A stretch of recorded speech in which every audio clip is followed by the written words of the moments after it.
వివాహాలు అద్భుతంగా జరిగి ఆ దంపతులు సుఖ భోగ భాగ్య సంపదలతోటి ఆ కుటుంబాన్ని గొప్పగా చూసే విధంగా చేయాలనుకుంటే పొరపాటును కూడా జాతకాలు చూడొద్దు. జాతకాలు ఎప్పుడైతే చూస్తారో దాని వలన అదొక దోషం. అమ్మవారు స్వర్గంలో పెళ్ళిళ్ళు నిర్ణయింపబడతాయని ఒక నానుడి.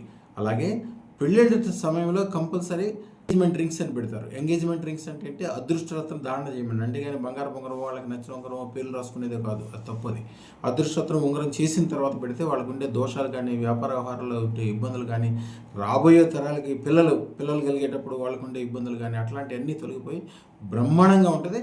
అదృష్టరత్న ధారణ మాత్రమే చేయండి. పొరపాటును కూడా మీరు జాతకాలు చూడద్దు. ఎందుకు చూడొద్దంటే మీరు గమనించుకోండి, మీ తల్లిదండ్రులు కానీ, వాళ్ళ తల్లిదండ్రులు కానీ వాళ్ళు ఎప్పుడైనా వాళ్ళ జీవితంలో పెళ్ళికి జరిగే ముందు వాళ్ళకి కానీ వాళ్ళకి సంబంధించిన వాళ్ళకి కానీ జాతకాలు గమనించారా లేదా? ఎప్పుడు జాతకాలు చూడరు. అటు 7 తరాలు ఇటు 7 తరాలు, అందము, ఆరోగ్యము, తెలివి, డబ్బు, బుద్ధి. పెళ్లి విషయంలో మీకు నచ్చిన తర్వాత మీకు వీలైనంత ఖరీదైన అదృష్టం ఒకటి ధారణ చేయించండి.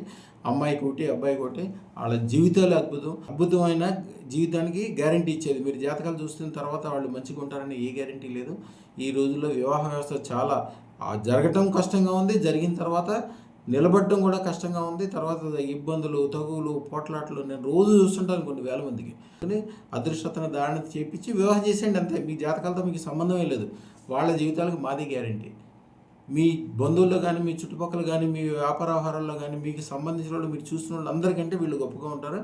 అదృష్టతన ధారణ చేసుకున్న తర్వాత ధరించే అద్భుతంగా తయారవుతారు. ఈ ఛానల్ అందరూ సబ్స్క్రైబ్ చేసుకోండి. కనీసం ఒక్కళ్ళు 100 మందితో సబ్స్క్రైబ్ చేయించండి. శుభం భూయాత్.